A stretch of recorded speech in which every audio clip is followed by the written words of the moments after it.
kita akan belajar tentang janji Tuhan dalam mencurahkan Roh Kudus. Juga kenapa harus ada Roh Kudus? Kenapa nggak cukup setelah Tuhan Yesus hadir, ya sudah, begitu saja. Kita akan baca 3 ayat dulu untuk mendasari pelajaran kita. Yang pertama, Yohanes pasal yang ke-16, ya, ayat yang ke-7. Yohanes 16 ayat yang ke-7. Oh, dari Manado juga hadir. Oke. Yohanes 16 ayat 7. Nah, suatu hari Tuhan Yesus menyampaikan ini dan cukup mengagetkan murid-muridnya. Nah, kenapa murid-muridnya kaget? Karena murid-muridnya itu nggak mau ditinggal oleh Tuhan Yesus. Wajar bukan? Sebab 3 tahun lebih mereka sudah menikmati berjalan bersama Tuhan itu, enak. Nah, ini intermezzo saja. Sering-sering makan gratis kalau ikut Tuhan Yesus. Karena kan ada mujizat. Ya, bukan itu. Baik, Yohanes 16 ayat 7 saya akan baca. Namun benar, ya. Namun benar yang kukatakan ini kepadamu. Saudara, luar biasa. Benar. Namun benar yang kukatakan ini kepadamu adalah lebih berguna. Yohanes 16 ayat 7. Adalah lebih berguna bagi kamu jika aku pergi naik ke surga. Ya. Sebab jikalau aku tidak pergi, penghibur itu tidak akan datang kepadamu. Tetapi jikalau aku pergi, aku akan mengutus dia kepadamu. Saudara, kalau kita melihat hal ini luar biasa. Jadi Tuhan Yesus saja berkata lebih berguna, lebih baik kalau dia pergi, supaya Roh Kudus itu datang. Nah, kalau kita membaca sepintas ayat ini, kelihatannya Roh Kudus itu lebih hebat dari Tuhan Yesus. Kelihatannya, karena dia sendiri mengatakan lebih berguna bagimu kalau aku ini pergi. Karena penghibur yaitu Roh Kudus tidak akan datang kalau Tuhan Yesus tidak pergi. Ini ayat yang pertama. Yang kedua, Lukas 24 ayat 47 sampai 49. Ya, maaf, bukan 3 ayat tapi 3 bagian. Yang pertama tadi dari Yohanes 16 ayat 7, sekarang Lukas 24 ayat 47 sampai 49. Dan lagi dalam namanya berita tentang pertobatan dan pengampunan dosa harus disampaikan kepada segala bangsa mulai dari Yerusalem. Saudara, perhatikan penekanan Tuhan Yesus. Hanya ada 2 berita, tidak boleh lebih. 1, saya ulangi lagi. Dan lagi dalam namanya berita tentang pertobatan dan pengampunan dosa harus disampaikan, diberitakan kepada segala bangsa mulainya dari Yerusalem. 2 ini yang diberitakan, pertobatan dan pengampunan dosa. Maaf, tapi setan merubah ini. Apa yang gereja beritakan? Doktrin, dogma. Apa hasilnya? Hasilnya pertentangan satu dengan yang lain sampai hari ini tidak pernah bisa di stop. maka itu salah. Yang diminta untuk diberitakan adalah pertobatan dan pengampunan dosa, bukan khotbahkan doktrin. Maka itu menyedihkan, dunia tidak bisa percaya Tuhan Yesus. Ada satu tulisan, saya nggak tahu siapa yang buat itu, tapi saya setuju. Jangan sekali-kali menyuruh orang yang belum percaya kepada Tuhan Yesus itu untuk baca Alkitab. Ya memang betul logikanya. Tapi kalimat itu berlanjut. Tetapi biarlah orang-orang yang belum percaya kepada Yesus membaca hidupmu yang adalah firman itu. Nah, saya percaya saudara setuju bukan kata itu? Jadi percuma kita bagikan Alkitab kepada mereka kalau mereka nggak bisa ngerti. Tapi mereka bisa membaca hidup saudara dan hidup saya sebagai firman yang terbuka ini. Nah, ayat 48. Kamu adalah saksi dari semuanya ini. Saksi. Saudara, ini pun dirubah oleh si jahat di dalam gereja. Diminta supaya kita pergi ke seluruh dunia menjadi saksi. Nanti bagian ketiga kita lihat di Kisah Rasul. Tapi setan merubah. Gereja menciptakan pengkhotbah, bukan pesaksi. Lagi sekali, gereja menciptakan pengkhotbah, bukan pesaksi. Bedanya apa? Berkhotbah dan bersaksi itu beda jauh. Dan tidak ada ayat yang menyuruh kita berkhotbah. Berkhotbah itu harus sekolah, harus kuliah, belajar tentang teologi yang nilainya sama dengan antropologi, dengan geologi, psikologi, dan logi yang lain.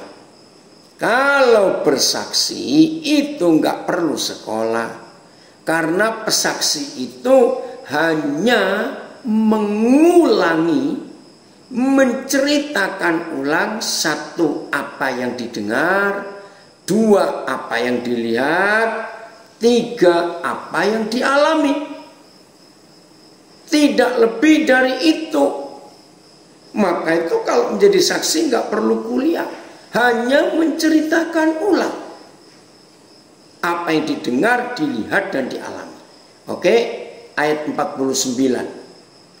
Dan aku akan mengirim kepadamu. Nah ini, siapa yang dijanjikan? Aku akan mengirim kepadamu apa yang dijanjikan Bapakku.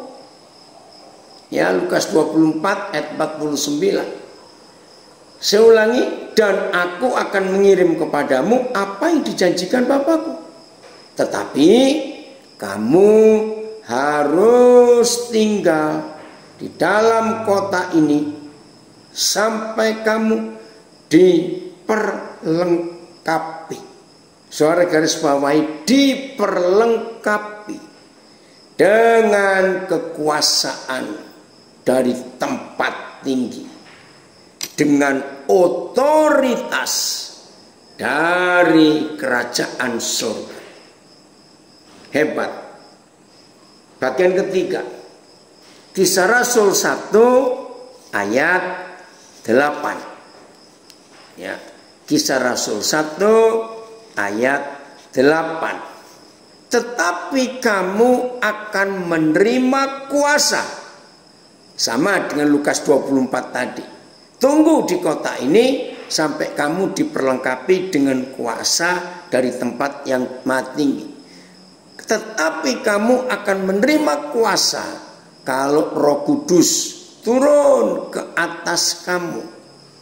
Dan kamu, lagi sekali diulangi, akan menjadi saksiku di Yerusalem dan di seluruh Yudea dan Samaria sampai ke ujung bumi.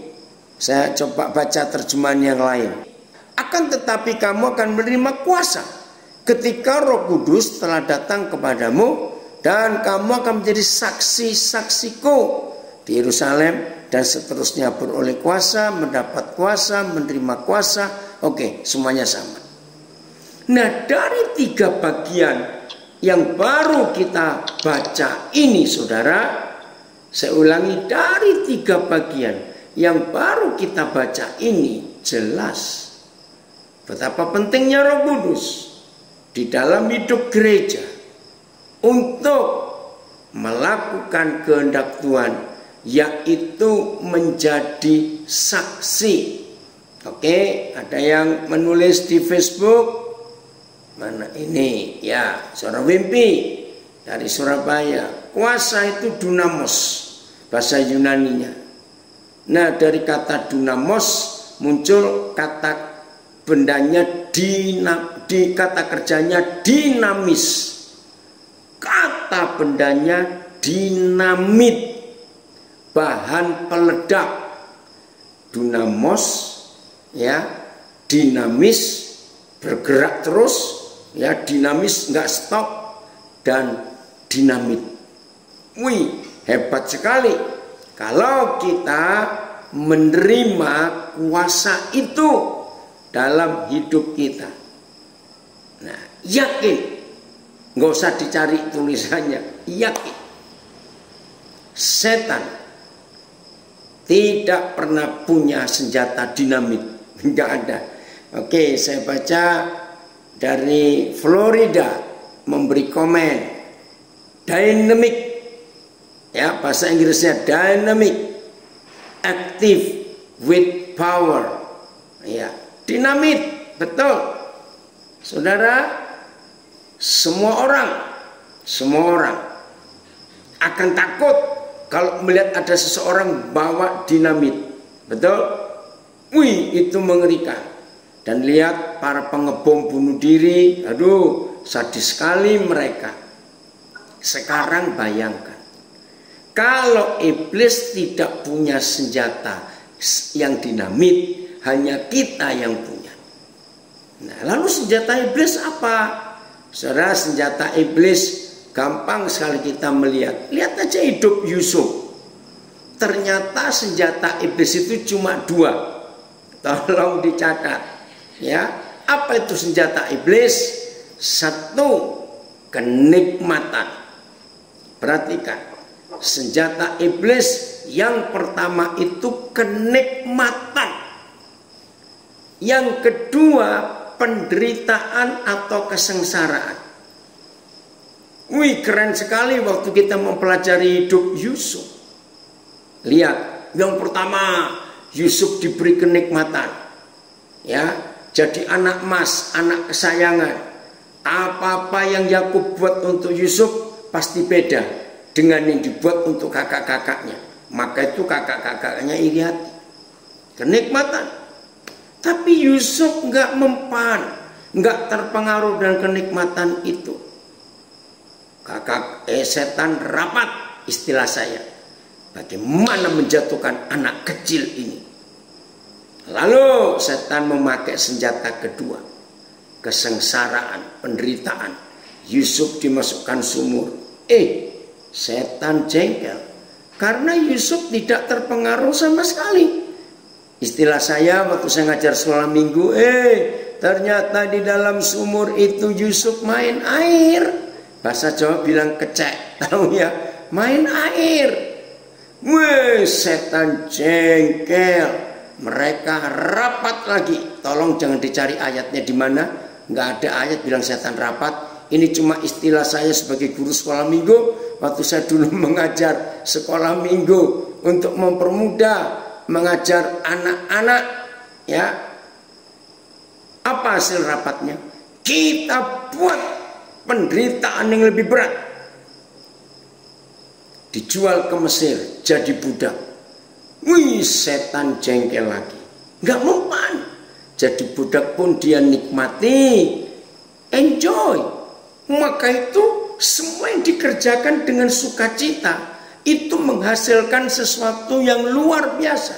Sehingga Potifar, ini loh catatan Alkitab ya, sehingga Potifar kagum kenapa budak yang satu ini beda dengan budak-budak yang lain. Maka itu Potifar menyayangi Yusuf. Nah, senjata pertama balik lagi, kenikmatan. Oke, ada komen bagus di Facebook dari Cibinong ya. Yusuf adalah manusia yang hebat, yaitu hidup dalam roh, sehingga keinginan dagingnya benar-benar mati kandas. Keren sekali ya. Nah, Yohan, ada komen dari saudara kita Yusuf, dia dari Jakarta. Betul, Yusuf itu hidup dipimpin dikuasai Roh Kudus. Nah, saudara, ingat, akhirnya kenikmatan dikembalikan lagi kepada Yusuf. Wah, Yusuf jadi enak, disayang oleh Potifar. Budak-budak lain tinggal di barak, tapi Yusuf tinggal di rumah. Nggak jatuh juga, Yusuf nggak lupa diri, tetap sadar siapa dia. Setan marah lagi. Senjata ditingkatkan kenikmatan. Apa yang dinikmati? BJ apa kabar dari Bogor? Ya, dinikmati. Apa? Seks ditawarkan oleh istri Potifar. Betul? Weh, di situ setan yakin jatuh ini anak, jatuh. Ingat saudara, Yusuf masih umur belum 20-an itu, belum. Saudara, tapi setan jengkel. Ternyata senjata kenikmatan pun ditolak oleh Yusuf, dan Yusuf bisa menang. Wih, setan jengkel, rapat lagi. Kembali senjata yang kedua, penderitaan yang lebih berat, masuk penjara. Sudah kita sering dengar bagaimana model penjara Yusuf. Setan berharap Yusuf gagal, maki-maki Tuhan, maki-maki kakak-kakaknya. Yusuf diharapkan oleh setan ngutuki istri Potifar. Ternyata tidak. Dan sekian belas tahun Yusuf di dalam penjara, penderitaannya nggak main-main. Masih ingat Mazmur 105 ayat 18? Lehernya dirantai dengan besi, kakinya dijepit dengan belenggu. Wih, luar biasa. Dan penjaranya tutupan bawah tanah. Yusuf tidak kalah.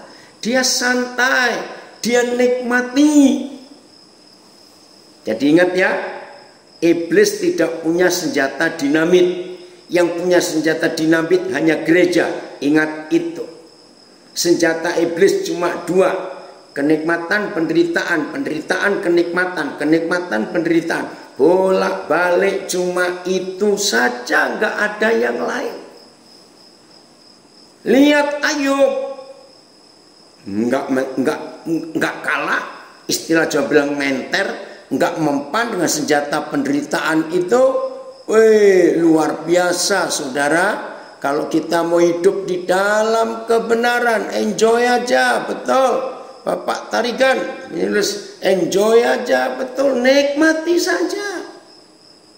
Saudara, setelah Yusuf dalam penjara pun tidak bisa dijatuhkan iblis, maka saya menemukan, oh, ini anak saya dari Taipei hadir. Ya, saudara perhatikan. Ketika Yusuf bebas, dipanggil Firaun keluar dari penjara, maka begini kata setan. Lagi sekali nggak ada ayatnya yang dicari. Ini saya ngajar sekolah minggu. Lalu setan begini komennya. So, mulai hari ini sesuka-sukamu. Senjata kami sudah habis untuk kamu. Kenapa saya berani berkata seperti itu? Karena sampai hari Yusuf mati, Kejadian pasal 50. Betul, Popo dari Taipei, nikmati ketidaknikmatan dengan senikmat-nikmatnya. Saudara lihat, sampai Kejadian pasal 50, Yusuf dipanggil Tuhan. Dia tidak punya catatan dosa. Karena dua macam senjata iblis tidak mempan. Oh, luar biasa. Ada yang komen, godaan 3A dialami Yusuf. Harta, wanita plus penderitaan. Dan Yusuf menang. Saudara perhatikan ini. Maka itu kalau Kisah Rasul 1 ayat 8. Tuhan memberikan gereja, yaitu kita, senjata dinamit. Dunamos. Dynamic. Active power. Saudara seharusnya hidup ini luar biasa. Lagi sekali, seringkali saya ngomong selama COVID-19 ini, kita harus berjaga-jaga, kita harus berhati-hati. Nggak boleh seenaknya, tapi jangan takut. Nah, yang salah itu ketakutan dengan COVID-19, itu yang menghina Tuhan. Berjaga-jaga harus. Tadi siang ya saya sempat ke toko untuk cari sesuatu. Nah, saya sudah pakai masker, ya saya pakai kacamata juga, bukan kacamata ini yang untuk nutup itu. Nah, ketemu seseorang, orangnya bilang begini, saya sampai tertawa. Loh, saya pikir kalau pendeta itu sudah nggak pakai masker segala macam. Wah, salah itu. Kita tetap manusia, harus berjaga-jaga, cuma nggak boleh takut. Nah, itu loh ya, jangan takut dengan corona, asal kita berjaga-jaga dan hidup kita benar di hadapan Tuhan. Itu jaminannya. Oke, jadi saudara dan saya punya dinamit yang paling ditakuti oleh iblis. Sebab dinamit ini bisa mengalahkan si iblis. Oh, ada yang komen dari Jayapura. Shalom, sangat memberkati. Sebab Yusuf yakin bahwa Tuhanlah yang menjadi perlindungannya. Sehingga senjata iblis kenikmatan saja Yusuf tidak coba-coba untuk menyentuhnya. Oke, jadi baru kenal ya Resa. Ternyata kamu yang tinggal di rumah kami yang di Jayapura. Oke, lanjut. Jadi ini faktanya. Kagum gak kepada Roh Kudus? Adalah senjata dinamit yang kita pegang dalam hidup kita. Maka itu nggak rugi. Ya Pak Filipus, pendeta juga masih manusia, iya, tapi ada orang yang punya konsep yang lain begitu. Jadi mulai hari ini saudara, kita tahu bagaimana hebatnya kuasa Roh Kudus. Asal kita mau dipimpin, oke ya, diatur oleh Dia. Baik, kita kembali melihat pekerjaan Roh Kudus yang luar biasa di dalam hidup kita. Kembali ke Yohanes pasal 16. Ada apa lagi yang Tuhan mau kerjakan lewat Roh Kudus itu? Ayat 12 sekarang. Yohanes 16 ayat 12. Nah, saudara dengar. Ternyata Tuhan Yesus juga punya masalah. Ya, ini dari Waingapu nulis. Kejadian 50 ayat 20. Janji Yahweh terjadi pada Yusuf sehingga senjata iblis tidak mempan. Betul, Roh Kudus hebat, luar biasa dan dahsyat. Betul, dinamit. Bagaimana enggak hebat, enggak luar biasa. Nah, saudara lihat. Yohanes 16 ayat 12. Ternyata Tuhan Yesus itu punya masalah. Nah, kaget bukan? Masa Tuhan Yesus punya masalah? Lihat aja ayat ini. Tuhan Yesus punya masalah. Yohanes 16 ayat 12. Saya akan baca coba berapa terjemahan yang lain. Handphone saya kecil. Bentar ya. Masih banyak hal yang harus kukatakan, kuajarkan, kusampaikan kepadamu. Saudara bayangkan, waktu kurang lebih 3,5 tahun mengajar 12 murid, dan tugasnya itu ke seluruh dunia. Jelas kurang waktunya. Lagi sekali, mengajar 12 murid yang punya tugas menginjili dunia, tapi waktu ngajarnya cuma 3,5 tahun. Berat sekali. Nah, lagi cek, tayangkan. Lalu bagaimana dong kalau sudah begitu? Lihat ini ya. Bentar. Masih banyak hal yang harus kuajarkan, kukatakan, kusampaikan kepadamu, murid-muridku. Masih banyak. Tetapi sekarang kamu belum dapat menanggungnya. Bayangkan, waktu tinggal semalam loh saudara. Karena setelah itu Tuhan Yesus masuk Getsemani, dia berdoa, dia ditangkap, dia diadili, dia disiksa. Nah, tinggal berapa jam lagi? Nggak ada waktu. Masih banyak hal yang ingin aku katakan kepadamu, tapi kamu tidak dapat menanggungnya. Banyak lagi yang mau kukatakan kepadamu, namun sekarang ini kalian belum sanggup menerimanya. Aku masih mempunyai banyak hal untuk mengatakannya kepadamu, tetapi kamu tidak dapat menanggungnya sekarang. Nah, masalah bukan? Jadi jangan harap loh Tuhan Yesus gak pernah punya masalah. Ini salah satu masalahnya Tuhan Yesus. Bagaimana waktu sudah habis? Misalnya Tuhan Yesus sanggup ngajar kita sampai pagi, sanggup. Kitanya yang teler. Betul? Lihat terus bagaimana. Lihat ayat 13. Wih, ini hebatnya kuasa Roh Kudus. Dinamitnya, dunamosnya, bukan untuk yang meledak-meledak, tidak. Tolong di mute suara siapa itu. Ayat 13 Yohanes 16. Ingat ya, masalahnya ada di ayat 12, waktunya. Nah, terus tetapi ini dia, tetapi. Nah, kata tetapi itu jawaban ya, bagaimana masalah itu bisa selesai gitu ya. Tetapi apabila ia datang, yaitu Roh kebenaran, ia akan memimpin kamu ke dalam seluruh kebenaran. Weh, ini tugasnya si Dunamos, Roh Kudus itu.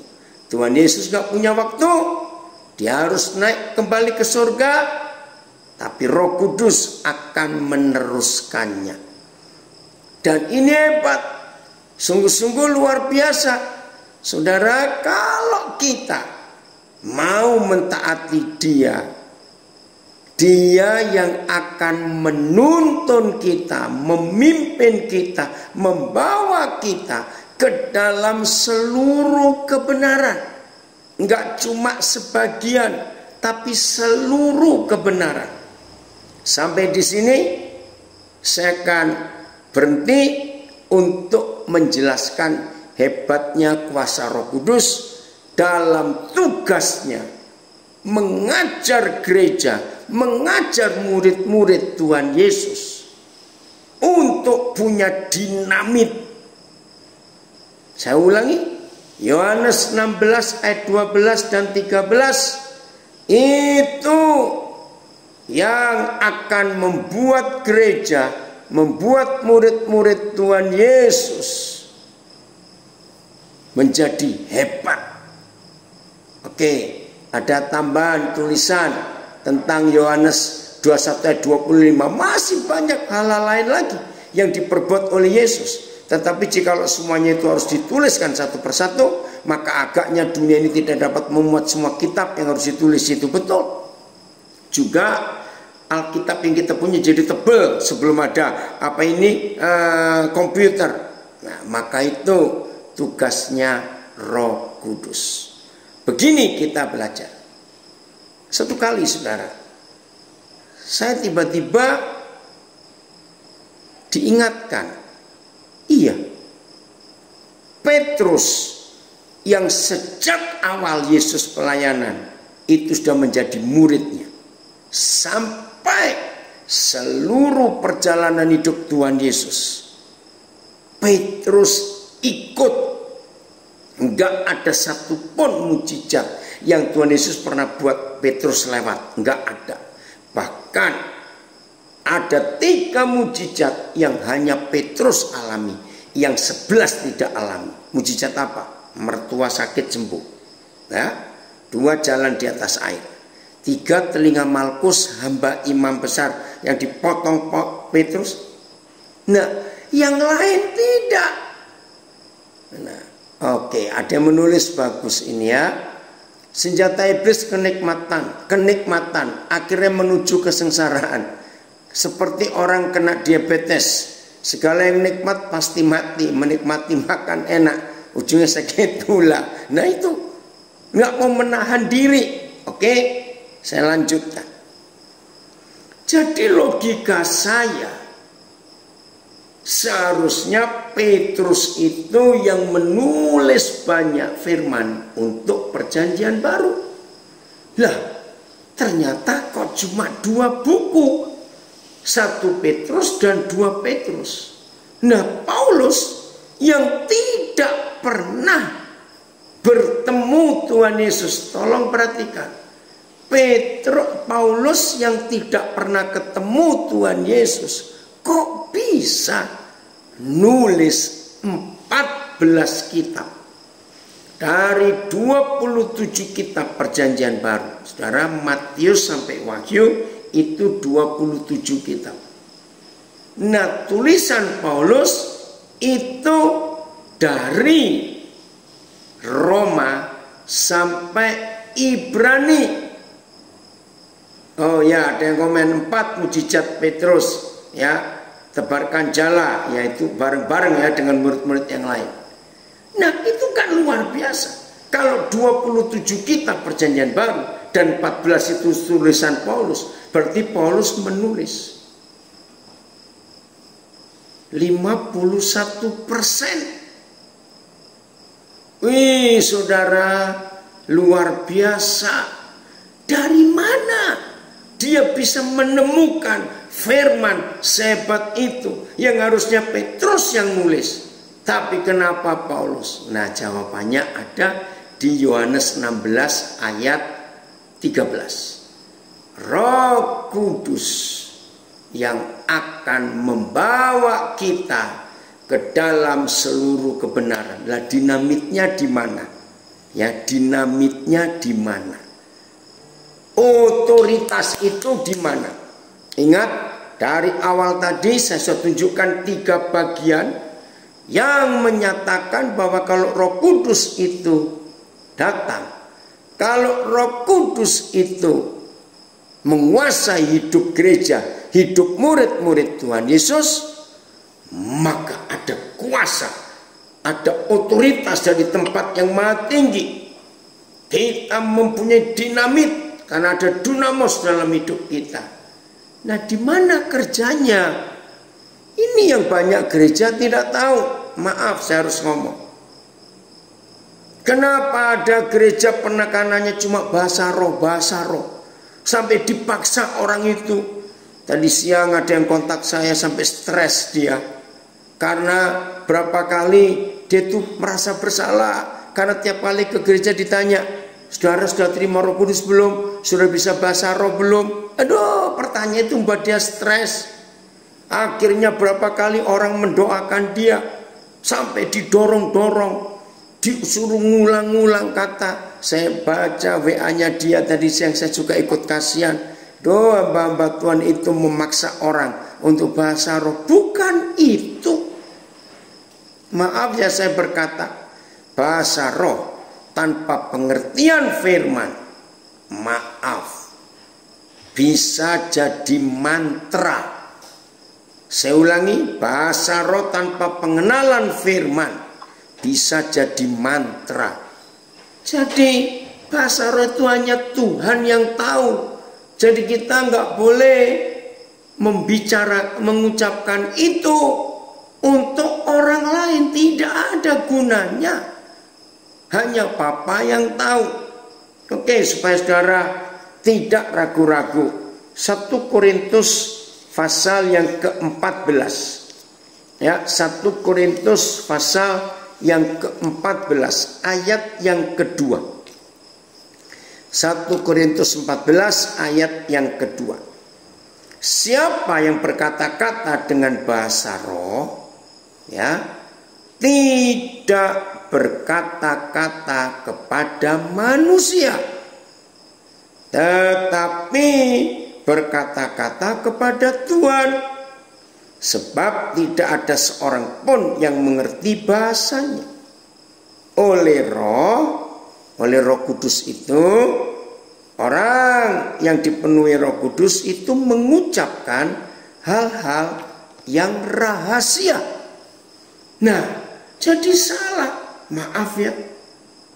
Ada berapa gereja gembalanya berani mengatakan, saudara mari kita berbahasa roh bersama-sama. Aduh, maaf. Enggak ada ayat itu di Alkitab. Sebab bahasa roh ini hanya untuk dengan Papa di surga. Dan pakai bahasa rahasia. Enggak ada orang tahu. Oh, itu salah satu penipuan iblis. Menggunakan bahasa roh tidak pada tempatnya. Ya. Nah, sekarang di mana dunamosnya ini, di mana? Dinamitnya itu dari mana? Oke, saya tunjukkan lagi berapa. Saudara masih ingat? Firman itu seperti pedang tajam, yang tajamnya atas bawah atau kiri kanan, bermata dua. Itu dulu saya masih kecil, oh jadi pedang itu ada dua mata. Nah, dua mata itu artinya muka belakang kiri kanan tajam. Kalau pisau yang buat di dapur kan yang tajam cuma di bagian bawah saja, nggak bisa tajam dua-dua atas bawah, bahaya orang yang motong. Nah, firman itu pedang roh, kata Efesus. Firman itu pedang bermata dua yang tajam, Ibrani pasal 4. Firman itu kuasa. Ya. Maka itu ketika Roh Kudus dicurahkan, ada kuasa. Gemetar rumah di mana mereka tinggal digoncangkan. Lalu mereka mengusir setan-setan dengan otoritas itu. Nah, kuasanya di mana? Ternyata ada pada firman. Maka itu Yohanes 16 ayat 13 tadi. Roh Kudus itu akan menuntun kita ke dalam firman, ke dalam seluruh kebenaran. Oke, saya lanjutkan. Mari kita buka 1 Yohanes 2 ayat 27. Nah, ini yang hobinya pengurapan, hati-hati ya. Oh, sebentar, ada yang tanya. Ini saudara saya dari Pare. Bentar ya. 1 Korintus 14. Sebentar ya. Ayat 22. Ada yang tanya, saya baca dulu. Jadi, kalau seluruh jemaat berkumpul bersama-sama dan tiap-tiap orang berkata-kata dengan bahasa roh, lalu masuklah orang-orang luar atau orang tidak beriman, tidakkah mereka katakan bahwa kamu gila? Nah, ini dia. Sudah ditulis jelas. Kalau ada orang baru masuk dan semua orang dalam gereja itu bahasa roh, orang bingung, dikira orang gila. Maka itu nggak bisaan untuk mengatakan itu. Sudah? 1 Yohanes 2 ayat 27. Disinilah dinamitnya itu, saudara. Ya. 1 Yohanes 2 ayat 27. Oke, cek. Bisa nggak ini dibiarkan agak lama layar ini? Ya, karena ini berapa terjemahan sekaligus. Ya. Sebab 1 Yohanes 2 ayat 27. Sebab di dalam diri kamu tetap ada pengurapan. Maaf. Kalau ada di antara kita yang ikut belajar ini, saudara bergabung di gereja yang selalu menekankan minyak urapan. Hari ini dengarkan firman ini.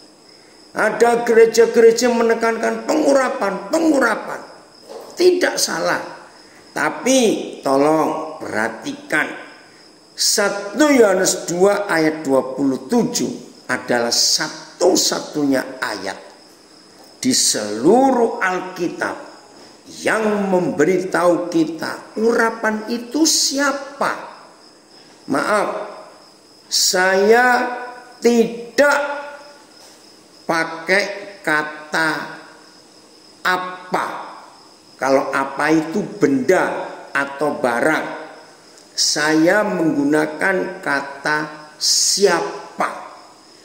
Karena pengurapan itu pribadi, saudara. Roh Kudus itu pribadi. Firman itu pribadi. Karena itu Tuhan Yesus. Maka itu saudara-saudara yang masih salah dengan konsep pengurapan, dengar 1 Yohanes 2 ayat 27. Di seluruh Alkitab tidak ada penjelasan seperti ayat 1 ayat ini saja tentang pengurapan. Siapa pengurapan itu, bukan apa.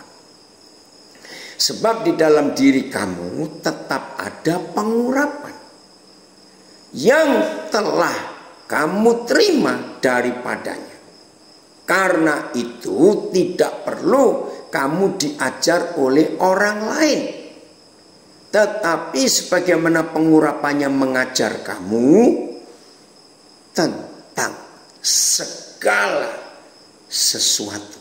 Ini luar biasa. Dan pengajarannya itu benar. Tidak dusta. Dan sebagaimana pengurapan itu dahulu telah mengajar kamu, demikianlah hendaknya kamu tetap tinggal di dalam pengurapan itu, yaitu tinggal di dalam Dia. Saudara perhatikan, dianya huruf besar D-nya. Maka itu saya yakinkan saudara bahwa pengurapan itu pribadi. Pengurapan itu bukan benda, bukan minyak, tapi pribadi. Tinggal di dalam Dia. Hendaknya kamu tetap tinggal di dalam Dia. Dianya huruf besar D-nya. Oke, saya coba baca dulu yang lain. Namun urapan yang sudah kamu terima dari Dia tetap tinggal di dalam kamu. Dan kamu tidak memerlukan orang lain untuk mengajarmu. Akan tetapi karena pengurapannya itu mengajari kamu tentang segala sesuatu, dan hal itu adalah benar, bukan dusta. Sebagaimana Dia telah mengajari kamu, Dianya huruf besar, tetaplah tinggal di dalam Dia. Adapun kamu ini, maka karunia roh yang telah kamu peroleh. Terjemahan lama pakai kata karunia roh. Ya, lanjut. Tetapi mengenai kalian sendiri, Kristus telah mencurahkan rohnya kepadamu. Kristus itu yang diurapi. Dan selama rohnya ada padamu, tidak perlu ada orang lain mengajar kalian.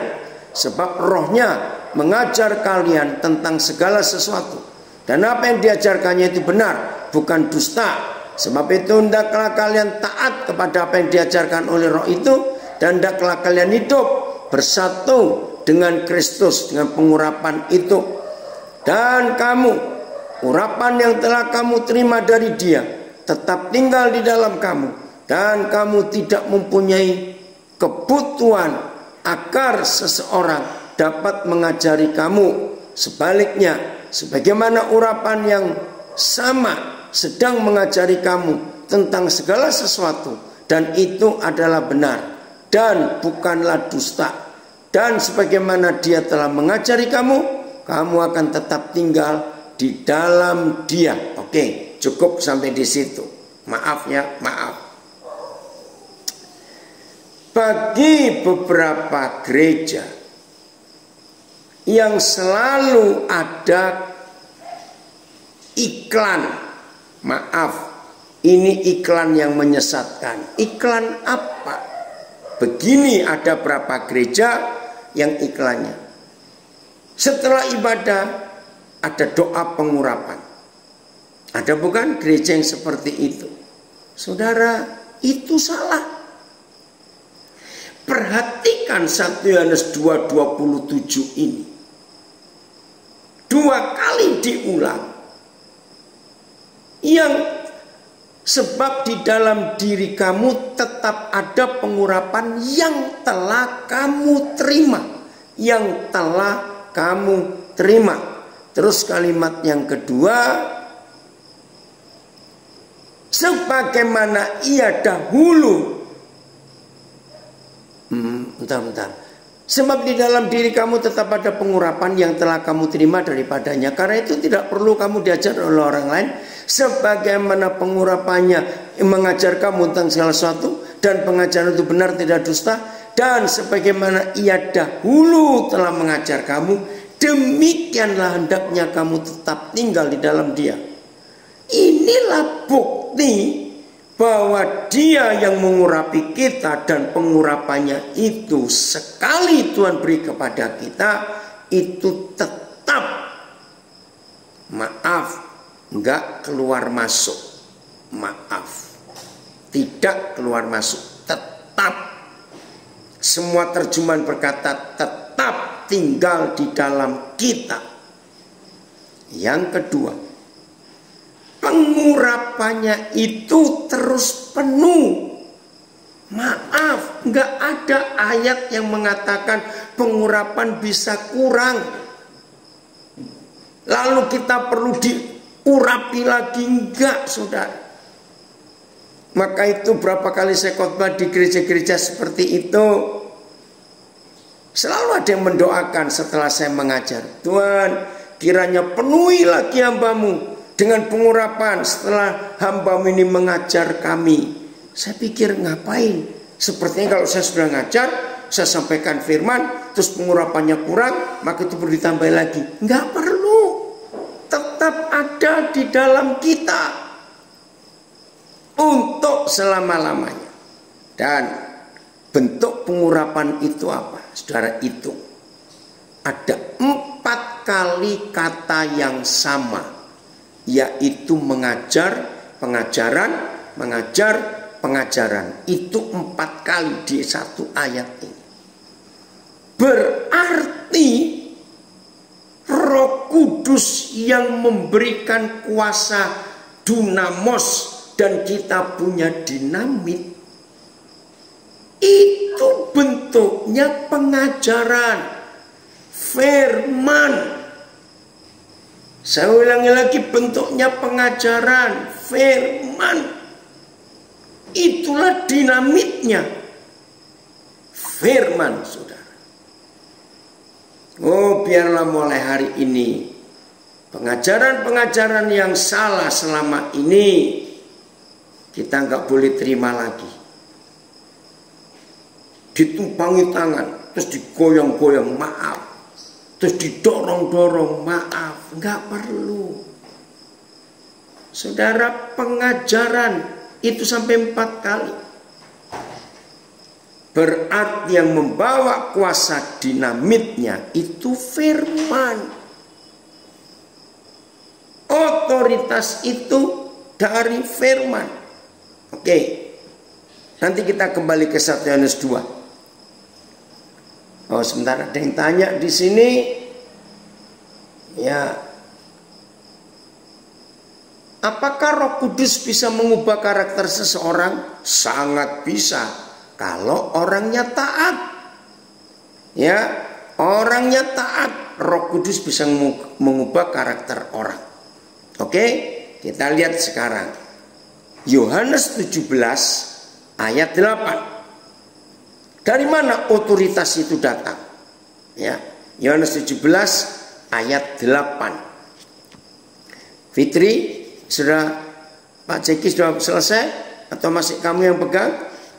Ya, Yohanes 17 ayat yang 8. Amin. Dinamit datangnya dari firman. Begini, firman itu dinamitnya, Yusuf. Ya, firman itu dinamitnya. Oke, saya baca ya, Yohanes 17 ayat 8. Sebab segala firman yang engkau sampaikan kepadaku, segala firman, lagi segala firman. Kalau ada kalimat segala firman, berarti ada sebagian firman. Nah, ini yang celaka.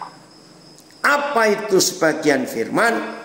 Sebagian firman itu dogma, doktrin, itu sebagian firman. Kacau kalau ada doktrin yang ditonjol-tonjolkan. Sebab segala firman yang engkau sampaikan kepadaku telah kusampaikan kepada mereka, kepada dunia ini, dan mereka telah menerimanya. Apa hasilnya kalau dunia menerima segala firman, bukan sebagian firman? Kalau dunia menerima sebagian firman, jadinya perang. Karena Katolik berkata begini doktrinnya, Protestan berkata begitu doktrinnya, Pantekosta berkata begini lagi, Baptis berkata begini, Advent berkata begini. Kacau. Itu sebagian firman, bukan segala. Tapi kalau segala firman, dan segala firman hanya bisa disampaikan oleh Roh Kudus. Tidak ada doktor teologi, profesor teologi yang sehebat apa kepandaian intelektualnya yang mampu mengajarkan segala firman. Tidak ada. Hanya Roh Kudus. Nanti kita lihat ayatnya, Yohanes 14 ayat 26. Nah, begitu segala firman disampaikan, masih belum selesai. Ini penting sekali, ya. Maaf, saya lihat di Facebook. Ya, oke. Begitu segala firman disampaikan kepada mereka dan mereka telah menerimanya. Apa hasilnya? Mereka tahu benar-benar. Wih, ini luar biasa. Mereka tahu benar-benar. Ternyata beda loh saudara, dengan benar-benar tahu itu beda. Maka mereka tahu benar-benar bahwa aku datang daripadamu Bapa. Dan mereka percaya bahwa engkaulah yang telah mengutus aku. Wih, ini luar biasa saudara. Maaf ya, ketika doktrin diberitakan, orang yang mendengar masih meragukan Yesus itu diutus oleh siapa. Kenapa saya berani berkata begitu? Karena masing-masing orang tahu doktrin gereja A beda dengan doktrin gereja B, beda dengan doktrin gereja C. Maka itu orang pusing. Dunia sampai hari ini belum pernah tahu otoritas yang benar.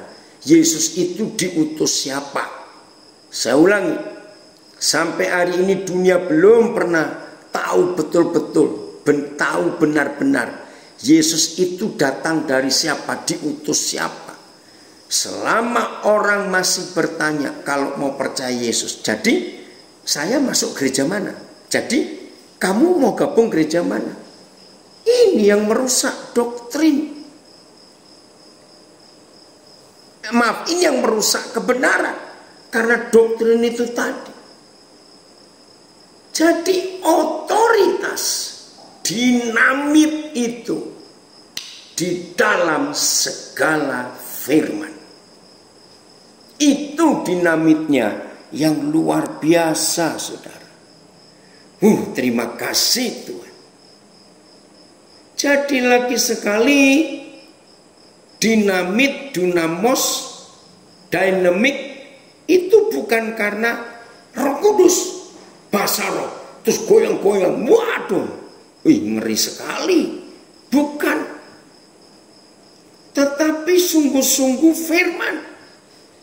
Karena dunia yang hebat, alam semesta, bukan cuma planet bumi ya, tapi alam semesta itu dijadikan hanya dengan firman. Jadi firman itu dunamosnya. Jadi Roh Kudus tanpa firman, maka bahaya. Firman tanpa Roh Kudus itu mati. Karena Paulus pernah menulis, huruf-huruf itu mematikan, tetapi roh itu menghidupkan. Nah, itu cara kerjanya. Jadi mulai hari ini, tugas utama Roh Kudus adalah memimpin kita untuk masuk ke dalam seluruh kebenaran. Begitu saudara dan saya dilibatkan, dimasukkan, ditenggelamkan ya di dalam firman, itulah dinamitnya, saudara. Dan setan takut dengan orang yang punya dinamit. Setan tidak takut dengan orang yang hanya pintar bahasa roh. Tidak. Setan takut hanya dengan orang yang punya dinamit. Wih, luar biasa. Yohanes 14 ayat 26. Siapa Roh Kudus? Siapa dia? Yohanes 14 ayat 26. Fit ada? Oke, saya baca di Alkitab saya. Yohanes 14 ayat 26. Begini. Oke. Tetapi penghibur, yaitu Roh Kudus, yang akan diutus oleh Bapa dalam namaku, apa tugasnya? Dialah yang akan mengajarkan berapa hal? Lihat Alkitab saudara, berapa hal? Segala sesuatu. Saya ulangi. Tetapi penghibur yaitu Roh Kudus yang akan diutus oleh Bapa dalam namaku, dialah yang akan mengajarkan kepada gereja, kepada murid-murid Yesus, mengajar segala sesuatu. Tidak ada satupun orang yang bisa. Maka itu maafkan saya harus ngomong. Setiap sekolah teologi, dengar baik-baik, setiap universitas teologi, kampus-kampus teologi, itu hanya mengajar satu doktrin.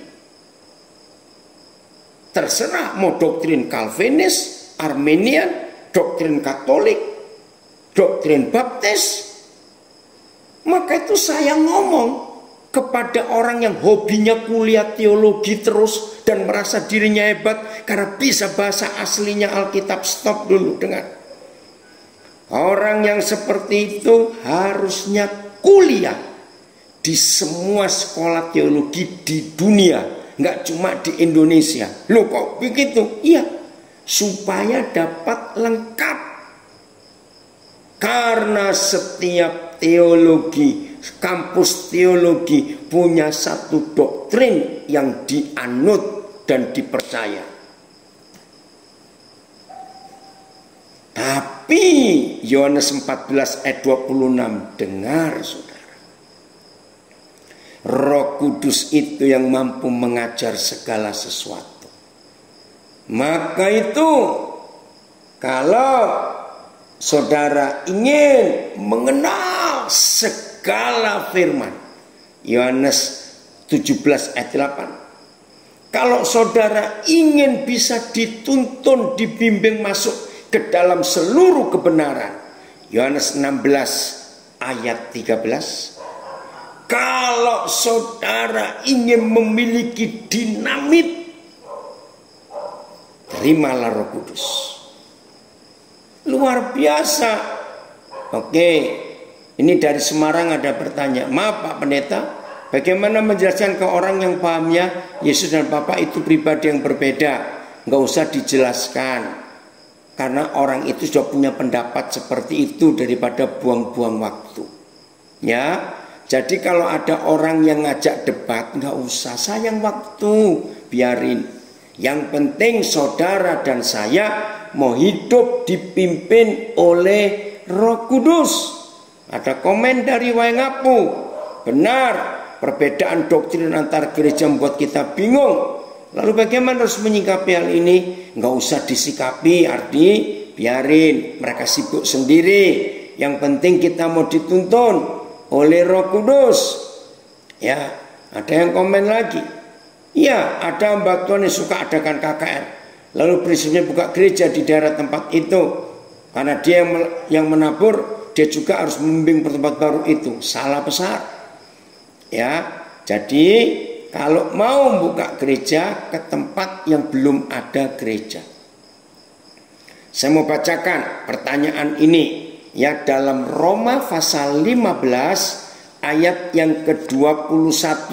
Cepat saja ya, karena ini pertanyaan, saya akan jawab. Roma 15 ayat 20, ayat 20. Ya, Roma 12 ayat 15 ayat 20. Dan dalam pemberitaan itu aku menganggap sebagai kehormatanku bahwa aku tidak melakukannya di tempat-tempat di mana nama Kristus telah diberitakan orang, supaya aku jangan membangun di atas dasar yang telah diletakkan orang. Jadi saudara, di akhir zaman ini banyak hamba Tuhan tidak terhormat. Saya baca ayat ini. Dalam pemberitaanku, aku menganggap sebagai kehormatanku. Apa kehormatan hamba Tuhan? Kalau memberitakan Injil di tempat yang belum ada orang yang dengar Injil. Tapi kalau tempat itu sudah ada gereja, ngapain dibuka lagi? Itu enggak terhormat. Nggak enak disebut hamba Tuhan tidak terhormat. Jelas ya yang bertanya. Oke, saya lanjutkan sekarang. Ini yang kita harus tahu konsep ini, saudara. Jadi otoritas itu di dalam firman, bukan di dalam doa puasa, bahasa roh, penglihatan, nubuat, bukan. Tapi dalam firman. Terima kasih Roh Kudus untuk dahsyatnya firman. Roh Kudus dan firman itu selalu bekerja sama. Sampai seluruh dunia itu mendengar Injil. Karena kita punya power, punya kuasa, punya otoritas, punya dunamos, punya dinamit. Dan kita dinamis. Wah, Roh Kudus itu bergerak terus, tidak bisa diam. Maka itu ada istilah movement atau monument. Movement itu dinamis, dynamic. Monumen itu statis. Patung, tetenger, orang Jawa bilang, cuma tanda peringatan. Maaf, gereja hanya membuat tugu-tugu peringatan. Ya, gereja hanya membuat tetenger, membuat patung-patung, membuat bangunan-bangunan jadi bersejarah. Aduh, ngeri sekali. Ya, masing-masing gereja sibuk paling benar. Tadi ada satu komentar, coba saya mau baca komentar ini. Firman tentang Roh Kudus baru saya mengerti sekarang. Saya pernah dengar dan masih bertanya-tanya, sebab membingungkan. Sebab orang yang belum terima Roh Kudus dan bahasa roh, dia akan ketinggalan waktu pengangkatan. Nah, itu khotbah yang ngawur, nggak ada ayatnya. Pencerahan malam ini menerangkan saya, membuat saya tahu Roh Kudus itu lembut dan memenuhi hati. Puji Tuhan. Oke, ayat terakhir. Ayo mulai hari ini izinkan Roh Kudus bekerja semau-maunya di hidup kita untuk menggenapi apa yang Tuhan mau kerjakan. Saudara, saya akan akhiri dengan kisah ini. Hampir semua buku Alkitab, Kejadian sampai Wahyu, hampir semua ada kata penutup, ada perikop penutup, ya, hampir. Hanya satu yang tidak ada, yaitu Kisah Para Rasul. Aneh bukan? Saudara lihat, begitu kita baca Kisah Para Rasul sampai pasal terakhir, pasal 28, langsung hilang. Paulus di Roma, selesai. Mana penutupnya? Saya bingung, kenapa Bapak? Dan jawaban Roh Kudus luar biasa. Saudara dan saya adalah orang-orang yang dipercaya untuk melanjutkan pasal-pasal berikut. Jadi kalau saudara dan saya hidup dipimpin Roh Kudus, kalau saudara dan saya hidup dikuasai Roh Kudus, kalau saudara dan saya hidup diatur, dibelenggu oleh Roh Kudus, maka kita akan mengisi pasal-pasal berikut, ya, tentang perbuatan Roh Kudus dalam hidup para rasul. Jadi nggak tahu ini sampai sekarang. Saya sudah di pasal keberapa juta para rasul. Saudara di pasal yang keberapa saya nggak tahu. Saya baca terjemahan The Passion. Tetapi Roh, Yohanes 16 ayat 13. Tetapi Roh yang memberi kebenaran itu datang.